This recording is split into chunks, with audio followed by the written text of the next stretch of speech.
तर नमस्कार, जय महाराष्ट्र. मीच आहे प्रथमेश आणि तुम्ही पाहत आहात जॉब्स आणि बरंच काही. पुन्हा एकदा स्वागत करतो एका नवीन जॉबच्या अपडेटसोबत. आजची मित्रांनो जाहिरात असणार आहे नॅशनल फॉरेन्सिक सायन्सेस युनिव्हर्सिटी यांच्याकडून ही जाहिरात प्रसिद्ध करण्यात आलेली आहे. मिनिस्टर ऑफ होम्स अफेअर यांच्या अंडरची ही जाहिरात असणार आहे. म्हणजेच सेंट्रल गव्हर्नमेंटची नोकरीची संधी तुम्हाला यामध्ये असणार आहे. त्याचबरोबर यामध्ये नॉन अकॅडमिक काही पदे असणार आहे. त्या पदांसाठी ही जाहिरात प्रसिद्ध करण्यात आलेली आहे. जाहिरातीबाबत सर्व सविस्तर माहिती सांगणारे कोणकोणते विद्यार्थी यासाठी अर्ज करू शकतात, त्याचबरोबर जागा किती असणार आहेत, सर्व डिटेल माहिती व्हिडिओमध्ये बघणार आहोत. त्यासाठी व्हिडिओ शेवटपर्यंत नक्की बघा. तर चला व्हिडिओला सुरुवात करूया. त्याआधी मित्रांनो, चॅनलवरती नवीन असाल तर चॅनलला सबस्क्राईब करायला विसरू नका. आपल्या चॅनलवरती डेली तुम्हाला रोज एका नवीन जॉबची अपडेट तुमच्यापर्यंत पोहोचवली जाते. यामध्ये मित्रांनो नॅशनल फॉरेन्सिक सायन्स युनिव्हर्सिटी यांच्यामध्ये जागा असणार आहे. 3 यामध्ये वेगवेगळे पदे असणार आहेत. पहिलं पद असणार आहे सेक्शन ऑफिसर, दुसरं असणार आहे डेप्युटी सेक्शन ऑफिसर आणि तिसरं असिस्टंट. या 3 पदांसाठी व्हॅकन्सी असणार आहे. सेक्शन ऑफिसर या पदासाठी टोटल 12 जागा असणार आहेत. त्याचबरोबर कॅटेगरी वाईज पदांचे विश्लेषण दिले आहे. एस-टीसाठी 1 जागा, एस-सीसाठी 1 जागा, ओ-बी-सीसाठी 4 जागा, ई-डब्ल्यू-एससाठी 2 आणि अनरिझर्व्ह कॅटेगरीसाठी 4 जागा. त्याचबरोबर डेप्युटी सेक्शन ऑफिसर यासाठी टोटल 14 जागा असणार आहे.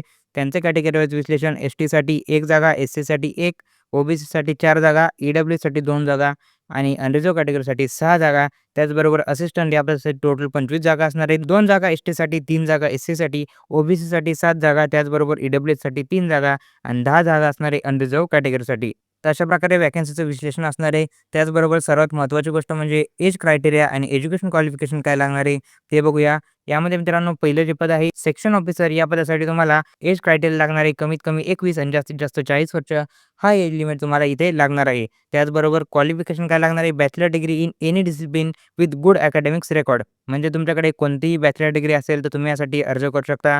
मिनिमम 55% तुम्हाला बॅचलर डिग्रीमध्ये असणे गरजेचे असणार आहे. त्याचबरोबर तुम्हाला इथे हिंदी, इंग्लिश आणि कम्प्युटरचं नॉलेज असणे गरजेचं असणार आहे. हे 2 क्रायटेरिया यामध्ये असणार आहे. या क्रायटेरियाच्याद्वारे तुम्ही यामध्ये अर्ज करू शकता. त्याचबरोबर दुसरं पद असणार आहे डेप्युटी सेक्शन ऑफिसर. यासाठी सुद्धा सेम क्रायटेरिया असणार आहे. एज लिमिट लागणार आहे कमीत कमी 21, जास्तीत जास्त 40 वर्ष.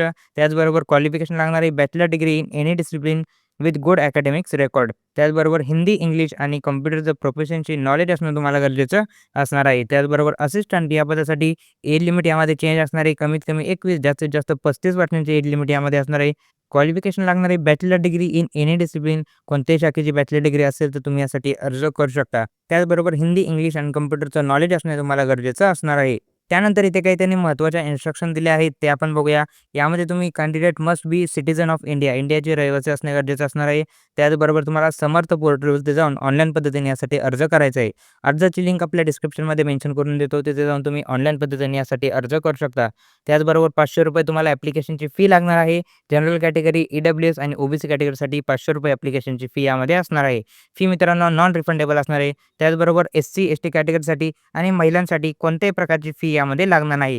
ही एक चांगली बाब असणार आहे. जर तुम्ही एस-सी, एस-टी किंवा महिला असाल तर तुम्ही या पदांसाठी अर्ज करू शकता. त्याचबरोबर गुड अकॅडमिक रेकॉर्ड म्हणजे तुम्हाला यामध्ये 55% कमीत कमी इथे लागणार आहे. त्याचबरोबर एस-सी, एस-टी, ओ-बी-सी कॅन्डिडेटसाठी एज रिलॅक्सेशन दिले जाणार आहे. As per government of India रूल्सनुसार तुम्हाला एज रिलॅक्सेशन यामध्ये दिले जाणार आहे. त्यानंतर याच्या सिलेक्शन प्रोसेसमध्ये तुम्हाला 2 फेज असणार आहे. एक तुमची रिटन टेस्ट असणार आहे आणि त्यानंतर तुमची स्किल टेस्ट. म्हणजे रिटन टेस्ट किंवा तुमची स्किल टेस्ट याच्याद्वारे तुमचं सिलेक्शन यामध्ये असणार आहे. त्याचबरोबर ही असणारी युनिव्हर्सिटीची ऑफिशियल वेबसाईट. या वेबसाईटवरती जाऊन तुम्हाला इतर जे काही माहिती घ्यायची असेल तर तुम्ही या वेबसाईटवरती जाऊन घेऊ शकता. त्यानंतर याच्या ऑनलाईन ॲप्लिकेशनला सुरुवात झाली आहे. ऑनलाईन ॲप्लिकेशनला 23 फेब्रुवारी 2026 पासून सुरुवात झालेली आहे. शेवटची तारीख असणार आहे 23 मार्च 2026. या तारखेच्या तुम्हाला ऑनलाईन पद्धतीने यासाठी अर्ज करायचा आहे.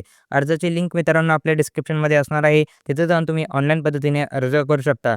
तर अशा प्रकारे मित्रांनो ही सेंट्रल गव्हर्नमेंटची चांगली संधी तुमच्यासाठी असणार आहे. जर या पदांसाठी तुम्ही पात्र होत असाल तर नक्की अर्ज करायला पाहिजे. ही जी पी-डी-एफ असणार आहे आपल्या टेलिग्राम चॅनलवरती अवेलेबल करून देतो. टेलिग्राम चॅनलची लिंक आपल्या डिस्क्रिप्शनमध्ये प्रोव्हाईड केली आहे. तिथे जाऊन आपल्या टेलिग्राम चॅनलवरून ही पी-डी-एफ डाउनलोड करा. पी-डी-एफ एकदा सविस्तर वाचा. जर या पदांसाठी पात्र होत असाल तर नक्की अर्ज करायला पाहिजे. आणि या जाहिरातीबाबत कसल्याही प्रकारचा डाऊट असेल तर कमेंट सेक्शनमध्ये नक्की कमेंट करा. आणि अशाच प्रकारच्या डेली अपडेटसाठी आपल्या चॅनलला सबस्क्राईब करायला विसरू नका. भेटूया पुढच्या व्हिडिओमध्ये.